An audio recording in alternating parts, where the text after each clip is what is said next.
Ce grand arbre accompagne Stan depuis son enfance. Il a vu Stan grandir lentement. Quand Stan était victime de harcèlement, l'arbre se dressait pour le protéger. Stan n'avait pas de père pour s'occuper de lui enfant. C'est cet arbre qui a accompagné Stan tout au long de sa croissance. Mais un jour, ce terrain a été réquisitionné par le gouvernement. Il voulait y construire un gymnase. Stan a décidé de se battre ou de mourir avec Papa Arbre. Heureusement, l'équipe de construction n'avait pas un gros budget. Si Stan tardait 7 jours, tout le projet serait annulé pour sauver Papa Arbre. Stan se fichait de l'opinion des autres. Malgré les intempéries, il persistait à persévérer. Son corps était déjà desséché. Les dieux étaient émus. La pluie tombait du ciel. Ce n'est qu'alors qu'il a réussi à tenir bon. Enfin, le dernier jour est arrivé. Si Stan tenait bon jusqu'au coucher du soleil, l'équipe de construction s'arrêterait. Mais à ce moment-là, il a reçu une mauvaise nouvelle. Son fils pensait qu'il ne grandirait jamais. Il est allé voir un médecin louche pour une opération. Son père n'avait jamais, il s'est occupé de lui. Maintenant, il devait se dépêcher de sauver son fils avant qu'il ne soit trop tard. Mais partir maintenant signifierait que l'arbre serait abattu. You're right. Steve's my responsibility now. You're still teaching me. I guess this is goodbye. Stan a malheureusement laissé son père arbre derrière lui. Steve était allongé sur la table d'opération. Il l'a regretté aussi, mais le médecin ne lui a pas laissé sa chance.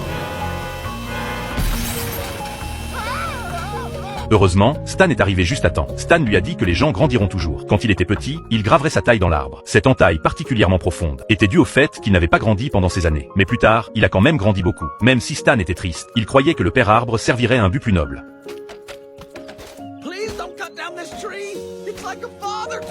Comment apprivoiser un yak? Il suffit de résister à son attaque, puis embrassez-lui le front. Le yak s'agenouillera immédiatement.